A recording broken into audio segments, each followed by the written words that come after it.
Hello everyone, thank you for clicking this video. So today I'm going to talk about the January book tag by Jan Agata. Sorry I mispronounced your name, but go to her channel, you're going to watch the original. So the very first question of the tag is, what's the first book you read last year? In the last book you read last year. So I started reading again, reading fiction again, June of last year. And so for me, when you talk about a book that's read, I count it as like you finished reading. So I would say Normal People. I've been reading that like on and off for a while, and I finally finished it in June. And then the last book, and then Normal People is 5 stars for me. It's a great book. I could go on and on. Sally Rooney was amazing. And then the last book was Powerless by Ellie Silver, which I found to be like riddled with cliches and not that well written, so like 3 stars for me. The first book, the next question is, what's the first book you finished 2024? And I finished House of Earth and Blood, which I've been reading for like 5-6 months. That took me a very long time, and that's 5 stars for me. I really loved it, and it's the only Sarah J Maas book I like so far, so I'm glad that I like her writing. So 3 reading goals for 2024 is the next question.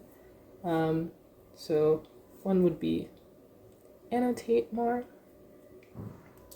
I don't want to just skim and not really like pay attention to the words closely, and I don't want to just like quickly forget what I've read. I want to read more women of color. I primarily read women authors, which I don't have a problem with, but I'm okay with reading women of color, but definitely want to read more. And I want to read less because I'm writing a book, so I don't have time to read as much, or I shouldn't spend all my time reading instead of writing. So 3 anticipated titles for 2024 is the next question, and I'm interpreting this as books that they're not coming out in 2024, but I really want to read them in 2024. And that's Love Theoretically by Ellie Hazelwood. Heard really good reviews about that. Yours Truly by Abby Jimenez. And then Butcher and Blackbird, which is a serial killer dark romance. So big big romance reader. So what goals did I have for last year? It was the next question. I didn't really have goals. But when I got to the end of the year, I was like, oh, 50 would have been nice. So I was reading half between June and December. I read 40 books, so I was thinking 50 would have been nice, but it's fine. And then, of course, I need to read less than 50 books this year because it's taking up too much of my time reading. A new release that I'm not excited for is Never by Jessa Hastings, because I've heard with the Peter Pan retelling, there's kind of like a